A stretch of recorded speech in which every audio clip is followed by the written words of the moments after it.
Então, Renatão, é o seguinte, aquela planilha que eu te mandei não era a mais atualizada que eu tinha, assim não. E aí agora que eu fui me tocar, na hora que eu fui entrar na prova de inclinação que eu reparei, tá? Então assim, no último vídeo eu te expliquei isso aqui não muda. O que eu te expliquei aqui não muda nada, tá ok? Do último vídeo. O que vai mudar? Eu vou pintar de amarelinho aqui, que já foi então, né? Peraí, essa aqui... entradas hidrostáticas, as hidrostáticas e as cruzadas. Você viu que tem um aqui para o lado, né? Então, o que está faltando aqui? Ó? Hidrostáticas com trim. É o que está faltando, né? Então, o que tu vai ter que fazer? Você vai lançar tudo até agora. Você vai fazer tudo normal, tudo que foi feito até agora, na sequência que foi feita, e agora que nós vamos começar a querer se preocupar com as hidrostáticas com trim. Ela já está puxando aqui automático, né, qual é o valor do trim, mas ele depende aqui da prova de inclinação, tá? Ah, tá, só para fechar das iniciais que eu acabei esquecendo de falar, essa lista aqui, ó, que é o índice, eu costumo colocar no final, né, fazer certinho no final. Ele puxa as coisas com fórmula e tal para facilitar um pouco a vida, né? Aqui, ó, era só isso que eu tinha esquecido de falar daqui, né? Aqui na prova de inclinação, agora a gente vai trabalhar um pouquinho nela. Ele vai puxando tudo automático. Esses dados aqui não são automáticos, né? Aliás, essas duas linhas aqui, né?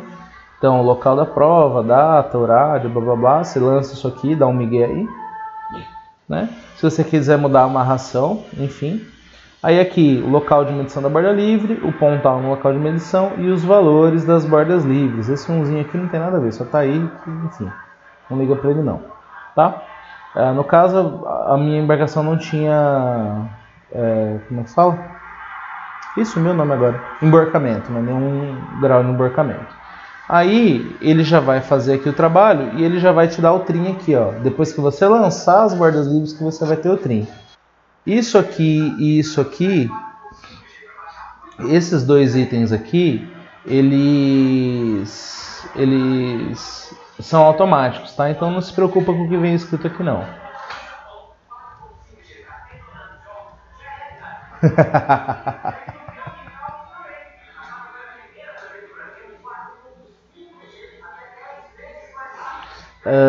Aí beleza, ele vai puxar tudinho aqui e aí você já vai ter o valor de trim. O valor de trim daqui, ele já puxa aqui para as hidrostáticas com trim, só tem que ficar ligeiro no valor. Se o trim for de polpa, positivo, né? Trim de proa, negativo, né? Então, tipo assim, ó, você lançou até aqui, né? Até a parte do calado, até esse ponto aqui, na prova de inclinação, aí você vem arrumar as hidrostáticas com trim. As hidrostáticas com trim, como é que tu faz? Vai lá no Rexalvo. Deixa eu abrir aqui o Rexalvo. Abre lá o projeto. Esse aqui, né? O último que eu fiz é o Rev 1, né? Provavelmente. Abre lá o projeto, né?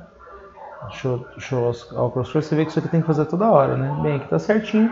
Aí aqui nas hidrostáticas, você vai clicar aqui no nomezinho e vai criar um novo item aqui. Eu costumo chamar de casco com trim, né? Hull Trim. Aí eu clico nele aqui, ele vai ter um novinho zerado aqui pra gente fazer. Vem aqui em opções, modifica a densidade, né, para 1. E aí você vai lançar aqui o valor de trim. No caso, 0.058. Desse meu caso aí, ele já vai fazer automático, tá ok?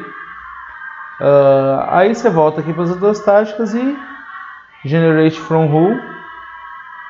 Drafts, modifica aqui o valor, né, para ficar lá na faixa correta, né, 0.05 em 0.05, generar valores, ok, generate, ele vai gerar as tuas curvas aqui. Ele vai dar um pau quase sempre nos primeiros calados, tá? Ele vai dar esse errinho. E outro detalhe que eu esqueci de falar, na hidrostática com trim, você não roda do 005, tá? Vou rodar de novo. Porque na hidrostática com trim, você roda do zero. Então eu vou inserir aqui um valor, ó, só para poder rodar do zero. Porque ela tem um certo volume no calado zero, né? Já que ela está com trim. E aí gera de novo. Às vezes não tem, né? Mas enfim. E aí tá aí os valores, tá ok? Deixa eu ver aqui. Referência de calados. Vamos ver se ele dá alguma coisa muito louca. Ó, ele deu um errozinho aqui, mas já está acima do pontal. No LCF, foda-se. No MTC tá certo, enfim. Tá tudo certinho, né? Ele tá dando um errozinho aqui no LCF, mas acima do pontal. Então, ó, faz assim, ó. Né? Cagueando. Enfim. Aí, esses dados aqui, tu vai copiar e vai colar aqui nas hidrostáticas com trim. Mesmo esquema, tá? Só a LPP, que você vai ter um trabalhinho a mais. Cadê aqui o plano do cabeça? Muita coisa aberta, né? Tem que fechar um pouco. Cadê aquele plano de linha que eu estava usando para fazer contigo? Acho que era esse aqui mesmo, né? Não, não era esse não. Eu devo ter jogado na minha área de trabalho aí. Cabeça de guidão para tudo quanto é lado. Aqui na pasta do cabeça. Enfim, não tá aqui, né?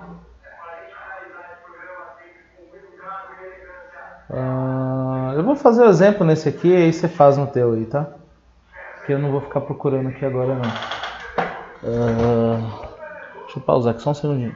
Continuando, se eu fui ver uma situação ali, já retornei. Vamos supor que essa aqui seja o formato da tua quilha, tá? Aí como é que tu vai fazer a hidro com trim? Deixa eu deletar tudo aqui. A hidro com trim você vai ter que puxar a sua perpendicular de vante e a sua perpendicular de ré. Então, cadê? Aqui a minha de ré e aqui a minha de vante. Você vai ter que puxar elas para lá. Deixa eu só ver como é que está aqui no desenho. Eu sei que aqui eu consigo usar de referência. Então eu vou puxar elas para lá. Ó. Minha PV e minha PR. E aí eu só vou, no caso aqui, esticar elas para elas... vai, mano. Isso, para elas baterem lá embaixo. No caso, o meu trim é de 0058, né? O trim para polpa. Então, ó, X-line, offset, ponto 0, 0058? 0058, pronto. Né? Dou um offset aqui. Então, as minhas X-lines, elas vão ter que ser em ângulo daqui para cá. Né? E aí, eu vou criar as minhas X-lines, vou copiar elas aqui, né? Vou dar o array, 40 unidades, ponto 05, pronto. Crio aí as minhas X-lines, faço aquele procedimento de dar o trim, aí eu dou o trim corretamente, né? Corto daqui, uso essas duas referências aqui para corte, né? Ele deu uma merdazinha aqui, não sei porquê, mas vamos lá. Vou esticar elas que vai dar certo. Aí, pronto. Ah, tá, porque essa linha aqui é outra. Aí ele não cortou certinho. E aí, pronto. Aí eu tenho a linha para cada calado, né? Partindo do calado 0 agora. E aí a gente vai medindo, ó. 13708, vai lá e lança aqui, ó. Tá um pouco diferente aqui do meu. Enfim, eu não tô fazendo certinho, né, Renato? Eu tô só tocando pau para dar certo. Né? Só para te mostrar. Então aí você vai lançar aqui novamente os valores e vai lançar aqui a LPP também bonitinha. Beleza? Agora nesse novo modelo. Feito isso, HidroTrim também está morto, ok? Opa! HidroTrim também está morto. Aí você volta suas atenções para a prova de inclinação. Bem, ele já puxa automático os tanques, né? No teu caso não vai ter nada de volume. Se tiver algum volume ele já faz os cálculos aqui certinho, ele já puxa dados e tal, enfim, os tanques que você tem lá. No teu caso, como você está fazendo miau, você vai ter que, enfim, pensar aí, né? Quantas pessoas você vai colocar, o XG, o ZG delas, né? O X é na longitudinal e o Z é na altura, né? No pontal. Aí tu vai colocar aí. E os pesos também. Os pesos, o macete, assim no caso, esse peso é de 200 kg, então é um tambor de 200 litros, né? Então, cadê o meu arranjo? Tá aqui, né? O meu arranjo dessa embarcação. Faz lá o tamborzão. O tambor tem, acho que 80 centímetros de diâmetro, né? Então raia 0,4. Então tá aí o tamborzão, entendeu? E coloca lá os tambores, tá? Da prova de inclinação. 1, 2, 3, opa.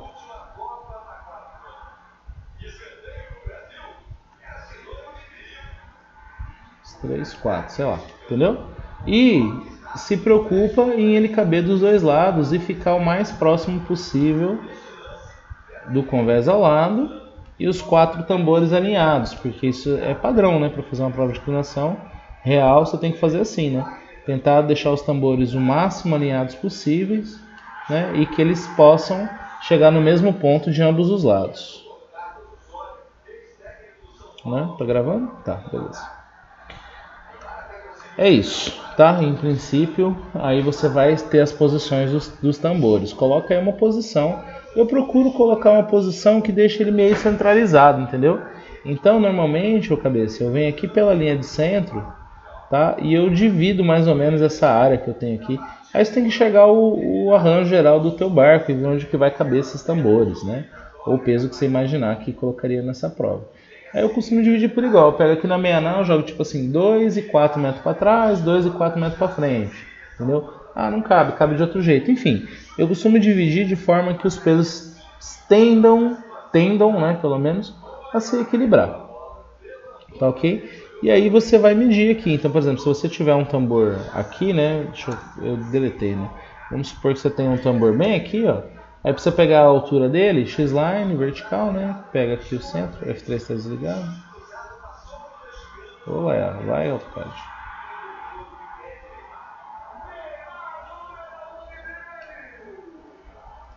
Enfim, e aí você vai conseguir medir aqui, né? Você vai ter a altura, esse tambor de 200 litros, ele tem 90 centímetros de altura, né? E aí você vai pôr 0,45 acima da altura do pontal. E é isso. Né? Colocar o CS aqui também ajuda, colocar ele no 00 aqui também dá uma força, às vezes para tirar essas medidas, né? Você só vem aqui, ó, se o CS estiver aqui, quando você coloca essa linha, só de você vir aqui dar o comando ID, ele vai te dar a coordenada desse ponto, ó. Ele já deu, ó. X está em 10,5 e Y em 2,90. No caso, o Y eu tenho que somar o 0,45 da meia altura, né? Tá aqui, ó. Eu somo 0,45 da meia altura, né? Nos pesos em cada uma das condições aí, tá? Beleza. Ah, tá, não bateu aquela hora lá porque é outro barco, né? Nós estamos vendo outro barco aqui. O plano de um barco é a planilha de outro, né? Enfim. Beleza. Pesos a acrescentar, se tiver alguma coisa que não tinha a bordo, mas é muito raro ter isso, né? Aí vem aqui a parte dos pêndulos, né? Dos pêndulos ou dos níveis. No caso, eu preparei essa planilha para fazer por nível, não para fazer por pêndulo. Aqui, cabeça, você sempre vai mudar esses números aqui, ó. Eu costumo fazer, ó, 30, 31, 30.5 e 29. Entendeu? Eu costumo colocar números próximos, porque é o que a gente tenta fazer numa prova mesmo, né? Colocar números próximos de valor médio, porque a gente ajusta a tubulação da prova com a embarcação sem peso, né, a bordo, né, sem estar com os pesos. E a gente tenta colocar as medidas mais ou menos niveladas, só para facilitar nossa medição, mas a gente nunca consegue colocar certinho, né? Então por isso que eu coloco números próximos. Então tipo assim, vou pôr 40, beleza. Põe um pouquinho menos, um pouquinho mais em cada um dos 4 aí, tanto faz qual número que você vai pôr aqui. Eu só mudo sempre para que as provas não se pareçam, para que o número médio aqui não seja igual, porque isso é meio surreal, né, que isso aconteça em alguma prova. Aqui, ó, a distância entre as partes verticais vai ser a distância aqui, né, no caso, onde você imagina que colocaria esse tubo, né? Normalmente o tubo numa prova de inclinação para uma embarcação dessa, ele seria provavelmente, ó, a gente colocaria esse tubo provavelmente aqui, ó, colado nessa casaria aqui, ou colado nessa estrutura aqui, nesse pé de carneiro, e o outro colocaria provavelmente passando bem na frente aqui desse escritório aqui. São os locais que eu colocaria na vida real. Aí eu meço quanto tem de distância, né, no tubo. Então eu tenho o tubo de ré e eu tenho o tubo de vante, né, para colocar. Aí no caso desse projeto aqui a embarcação é meio reta, né, então dá para colocar, os dois são a mesma medida. Na tua também vai ser, né, eu acho, né, meio reto o teu casco, pelo que eu lembro aqui de cabeça, né. Beleza, então, chegamos até esse ponto. Tabela 9, ela puxa os dados lá de cima, de X e de Z, né? Que isso aqui é o quê? É o posicionamento dos tambores. Só falta colocar referência da linha de centro. E que, se Deus quiser, elas têm que ser iguais, né? Isso é a premissa de prova de inclinação. Que todos os tanques, todos os pesos estejam equidistantes da linha de centro, né? Então, faça para que isso bata também, né? Quando você for colocar lá os tambores. Aqui é da própria prova e tal. Isso aqui também ele já é automático, ele vai calcular sozinho. Aqui também. Aqui ele tem um textozinho que pode aparecer ou não, tá? Então aí deixa aí, tá ok? Não se apoquente com isso não. Tudo isso aqui é automático, todos esses dados aqui, o que ele puxa, o que ele deixa de puxar, é automático, fica tranquilo, né? Só se preocupe em lançar a hidrotrim corretamente lá, que ele vai puxar do lugar correto, tá ok? Ele vai fazer aqui. Aqui também é tudo automático, tá? E aqui é que faz a brincadeira, ela faz aqui, tá? Qual é a brincadeira? É o seguinte, eu criei uma coisa chamada fator de gilosidade, tá ok? Eu sou o Gil, eu dou o nome que eu quiser para ele. Esse fator é um multiplicador que faz com que a prova de inclinação dê o KG ou o VCG que você bem entender. Como é que você faz isso? Bem, aqui ó, eu tenho aqui alguns valores de comparação que é em semelhança a provas reais. Então, quanto ficaria o pior KG possível, no caso aqui dessa embarcação, ó, de 0,90, entre 0,80 e 0,91 teria que ser a faixa de onde o centro de gravidade dessa embarcação tem que dar, baseado naquela lógica da área que a gente fez lá nas iniciais. Então a tua tem que dar algum número por aqui. Você vai escolher um número e vai fazer dar. Eu normalmente vou pegar os dados aqui de pior, eu jogo lá na pior caso, entendeu? Eu costumo jogando assim, se não passar na prova, eu chego até o médio, entendeu? Se não passar até o médio, aí eu já tive caso de eu ir lá e fazer a prova, entendeu? Eu já tive caso disso, né? E aí realmente aí eu fiz e o número que deu na prova de inclinação real, eu lancei e o cara não passava, teve que pôr laço. Isso já aconteceu comigo. Mas é raro. No teu caso, casco semi-balsa, impossível quase. Mas enfim, vou fazer dar esse por KG. Como é que a gente faz isso? Quem é o número que eu quero que chegue a algum valor? Esse número aqui, né? O número do KG. Né? Beleza? Esse cara aqui que eu preciso que atinja o valor que me interessa. Então eu venho aqui, ó, dados, teste de hipóteses, atingir meta. Esse númerozinho aqui, ó, eu quero que dê, por exemplo, só para mudar o número, né?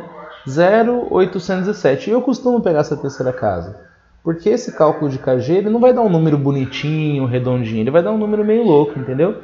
Então eu costumo usar essas três casas para parecer que é coisa real mesmo, né? Então, ponto 807. Alternando qual célula? O fator de gilosidade, que ele é o multiplicador. Quando eu der um Enter, mais um Enter aqui, ó, ele vai, olha que mágica, deu o KG que eu queria. Tá? Ah, mas eu não quero o 0,807, eu quero o 0,91. Você viu que o meu estava até um pouco pior, né? Tudo bem. Teste de hipótese, atingir meta, eu quero que dê ponto 914. Alterando quem? O fator de gilosidade. Ok, 2 Enter aí para dar ok. E ele faz aí, como mágica, ele faz aí o teu CG bater no ponto que bem te interessar. Ok? Deixa eu dar uns voltar aqui, né, para voltar no número que estava, 0,916, e assim que se roda uma prova de inclinação padrão ABNT-AM. Então a prova de inclinação já está amarelinha, já dá para você fazer, meu jovem.